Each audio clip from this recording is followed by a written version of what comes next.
I want to talk to you about arpeggios.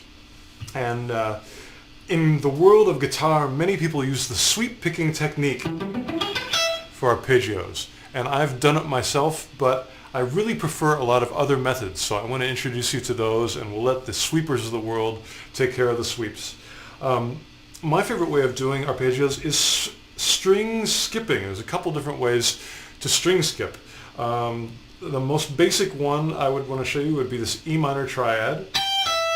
2 notes on the E string, and then 2 notes on the G string, and then 1 note on the D string.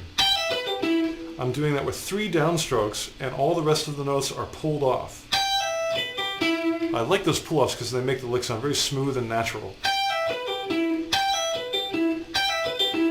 And that kind of shape allows me to do different phrases, hammer-ons and pull-offs. To me, that kind of phrasing is very natural and very musical and very useful in tempo. So experiment with using those in different tempos in your music. You know, if you're it's a cool way of throwing in arpeggios with almost more of a pentatonic style of phrasing. Another way of doing arpeggios is to take a short or small shape. For example, this shape. Very simple. I'm using the same frets, 7 and 10, on the low E and low A strings. And this happens to be all the notes in an E minor 7th arpeggio.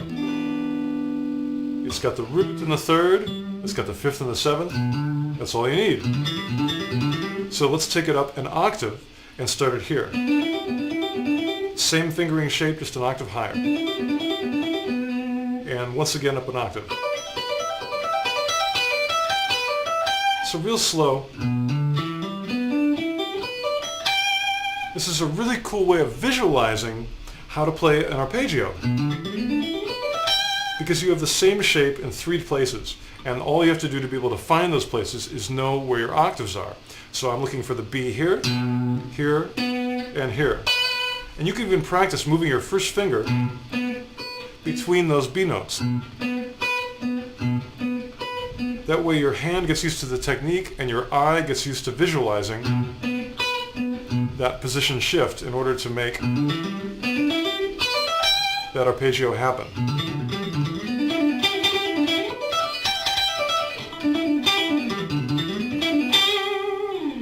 Let me show you a couple more examples because this is a really good technique for even more complex 7th arpeggios. For example, how often do you play a C-sharp minor 7 flat 5 arpeggio? Probably not very often, but that's because you don't know one, or at least I didn't until I learned this very simple shape. It's B and C-sharp, then E and G. That's it. That's all you have to know. And then just put that in the octaves. Up an octave starting on B, up an octave starting on B. Same shape every time.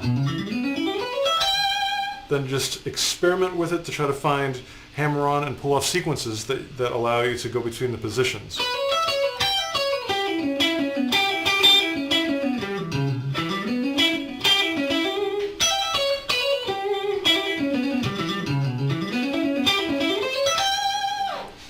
By coincidence, this arpeggio to me sounds really good over an A7 chord as well. It's sort of a chord substitution. The jazz people can explain it to you better than I can. But it sounds nice over this chord.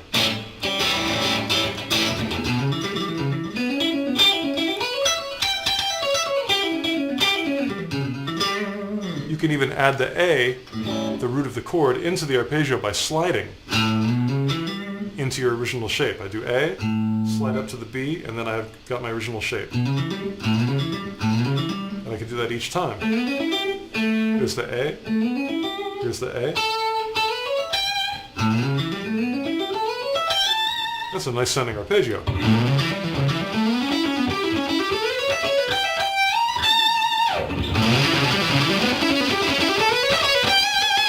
It really allows you to travel over the fretboard in new ways that you might not have found before. And they're pretty easy to visualize because they're all the same. You can even do something as simple as a bend and do that in different octaves. This is again using the octave idea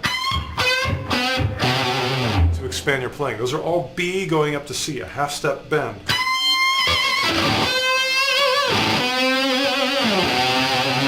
Or add a little phrase to it.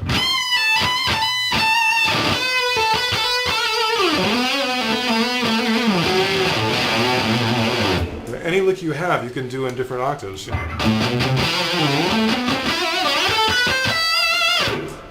could do a cool phrase like this.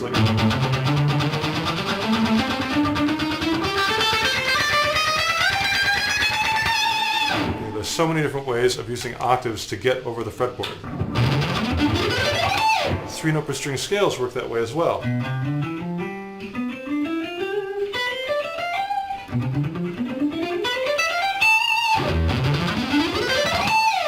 So I recommend learning those octaves, and suddenly the world of arpeggios will come flying open and you can enjoy them and rock and roll.